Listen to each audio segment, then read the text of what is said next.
What's good everyone, it's Bui here, and what's next for the side quest is going to be handling damage. In this case, it only brings back garbage, so we need to see what we need to fix real quick, and we set it so now that the players are affected by collisions pertaining to the camera because that's how we're generating these line traces. And as soon as we see that hit registers, it's time to work on the damage.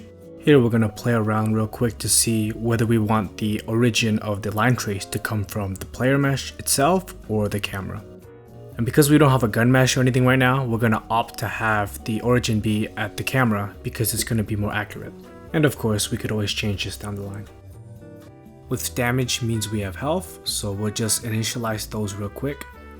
And then we'll have an absurd amount of damage to get immediate feedback. I think at the end of the day, we'd like to stray away from the bullets doing too much damage. I want to try having more health with the intention of creating extended gunfights. Kind of how you would imagine a space gunfight as a kid before someone points out that you should have been dead already because you were shot. And so this is what it kind of looks like. The next thing is pretty easy, it's going to be sprinting. And now we also have an image in our head of what we're going for. We've established that you're going to need a lot of shots to kill someone, so that means that map design is going to be very important, specifically pertaining to cover. Because of that, we want players to be hitting their spots on the map when they want, and have the ability to go in and out of cover during high-paced firefights.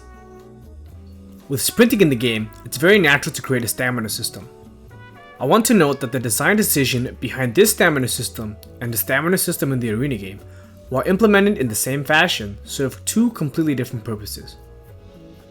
In the arena game, stamina is a resource that players make decisions around. Should I roll here or maybe should I block? It creates a sense of feedback that the player has to overcome. The player has many ways to remedy this dilemma. Maybe I should invest in a stamina potion or buy a weapon that uses less stamina. In either case, this creates depth and raises the potential skill ceiling of the game. In this shooting game, it's a resource that players have to work around instead. Consider a scenario where you're chasing down a player with 1 HP, only to have unlimited sprinting on both sides. Why even have a sprint button in the first place? But with stamina, you can much more easily set up ambushes and flanks and approach the game from a tactical standpoint. The game now has motion in a position where there was once a lull. It's also a visceral feeling when you're running away from an enemy to see your stamina dwindle as you're forced to make a decision. I feel that it's different from the arena game where the game is a bit slower and there are more decisions connected with stamina.